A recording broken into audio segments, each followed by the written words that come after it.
بسم اللہ السلام علیکم ورحمۃ اللہ۔ بہت دور کہیں آسمانوں میں دریا نما پانی ہے، اس کے اندر ایک عمارت ہے، بہت چھوٹے سے گھر نما عمارت۔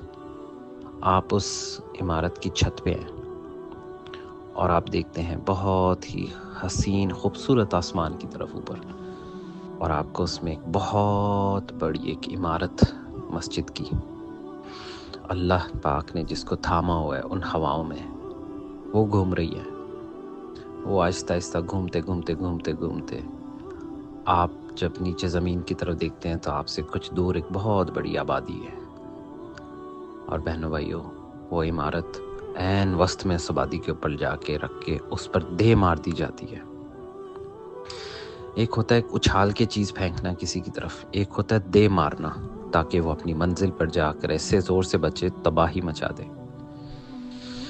اور آپ جب یہ تباہی کا منظر دیکھتے ہیں تو اس تباہی کے اثرات آپ کی طرف بھی آنا شروع ہونے لگتے ہیں۔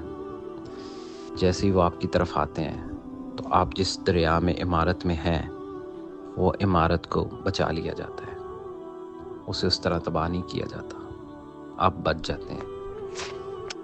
اور لوگوں، یہ مہلت سیم انہی مہلتوں کی طرح ہے جیسے موسیٰ علیہ السلام پہاڑوں پر گئے تھے اپنی قوم کو چھوڑ کر، اور پیچھے سے ہارون علیہ السلام کو چھوڑ گئے تھے، جبکہ ان کی قوم کو مہلت دی گئی تھی کہ اب وہ کیا کرتے ہیں، اچھائی کا راستہ اپناتے ہیں، برائی کا راستہ اپناتے ہیں۔ یہ مہلت بھی اسی مہلت کی طرح ہے جیسے طالوت اور جالوت کے واقعے میں، کہ اللہ کے راستے کا بندہ وہ ہوگا جو نہر سے پانی نہ پیے مگر چلو بھر۔ یہ مہلت بھی اسی مہلت کی طرح ہے جیسے ہفتے کے دن شکار کرنے کے لیے منع کیا گیا تھا کہ باز آ جاؤ، اس گناہ میں نہ پڑنا جس سے اللہ سبحانہ و تعالیٰ نے منع فرمایا تھا۔ یہ مہلت بھی حضرت نوح علیہ السلام کی قوم، حضرت صالح علیہ السلام کی قوم، حضرت شعیب علیہ السلام کی قوم اور وہ تمام قومیں جو مسمار کر دی گئیں یا جو کامیاب ہوئیں، یعنی جو معاملہ ان پر ڈالا گیا کہ اب وہ کون سا راستہ اختیار کرتے ہیں، سیم انہی معاملات اور انہی مہلتوں سے ملتی جلتی یہ بھی ایک مہلت ہے جو اس امت کو دی گئی ہے قرآن پاک کے بعد۔ رہتی دنیا قیامت تک اب یہ امت کیا کرتی ہے، اور ہم سب لوگ ایک ایک کر کے اپنی زندگی کی مہلت کو ختم کر کے اپنا اپنا امتحان، ذاتی امتحان مکمل کر کے اس دنیا سے جا رہے ہیں، اور بحیثیت قوم اپنا اپنا حصہ ڈال رہے ہیں۔ بہن بھائیوں، بچو، بہت کیئرفل ہو کے تیاری کرو، بہت کم وقت ہے۔ اس حقیقت کو ہم سب جانتے بوجھتے ہوئے جھٹلا نہ دیں۔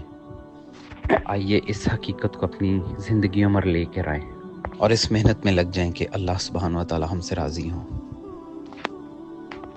اور محسوس کرو اپنے رب کی ایسی طاقت کو جو بہت زیادہ اختیارات کے باوجود چیزوں کو درگزر کر رہی ہے، اور آپ سے یہ عذاب کو رکا ہوا ہے۔ دن رات، صبح شام، ہر لمحہ وہ کبھی بھی آ سکتا ہے، آپ کی پکڑ کبھی بھی ہو سکتی ہے، مگر اس کے درگزر ہونے کی طاقت نے ان چیزوں کو روکا ہوا ہے۔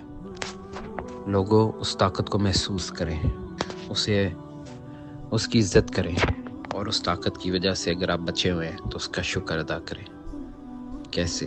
اپنے اعمال سے، ورنہ وہ دن دور نہیں ہے جس دن وہی فرشتے جن سے آپ کو سجدہ کروایا گیا ہے انہی میں سے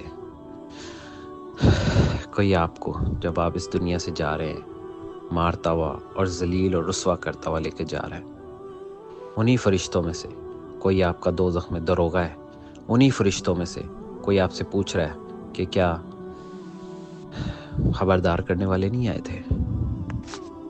جی ہاں، اللہ پاک نے انسانیت کو جب پیدا کیا تو اس میں یہی چیز ہی رکھی کہ وہ اللہ کے فضل سے تقوی اور انصاف کو اپنا کر کون سا راستہ اپناتا ہے، کس راستے کے اوپر اپنا ہاتھ بڑھاتا ہے، کہ اسی کی وجہ سے پھر اس کو وہی مقام اور عزت اللہ تعالیٰ دلوائے جو فرشتوں سے دلوایا تھا۔ کہ یہ میری بہترین تخلیق ہے، نہیں تو پھر ذلت مقدر۔ دوستو، بہنوں، بھائیوں، اللہ کی عبادت کو اپناؤ، جس میں اللہ کی عبادت کے ساتھ ساتھ تقوی اور پرہیزگاری بھی ہے۔ یہ دونوں چیزیں اپنائیں، اللہ کا راستہ اپنائیں، اس سے پہلے کہ بہت دیر ہو جائے، پھر کبھی کچھ ٹھیک نہ ہو سکے۔ اللہ سبحانہ و تعالیٰ کی آپ پر طاقت استعمال کرنے کی بات کو روکے رکھ کر درگزر سے کام لینے کی بات کا احترام کیجیے، ایسا نہ ہو کہ پھر بہت دیر ہو جائے۔ اللہ العظیم، اللہ الکریم۔ السلام علیکم ورحمۃ اللہ۔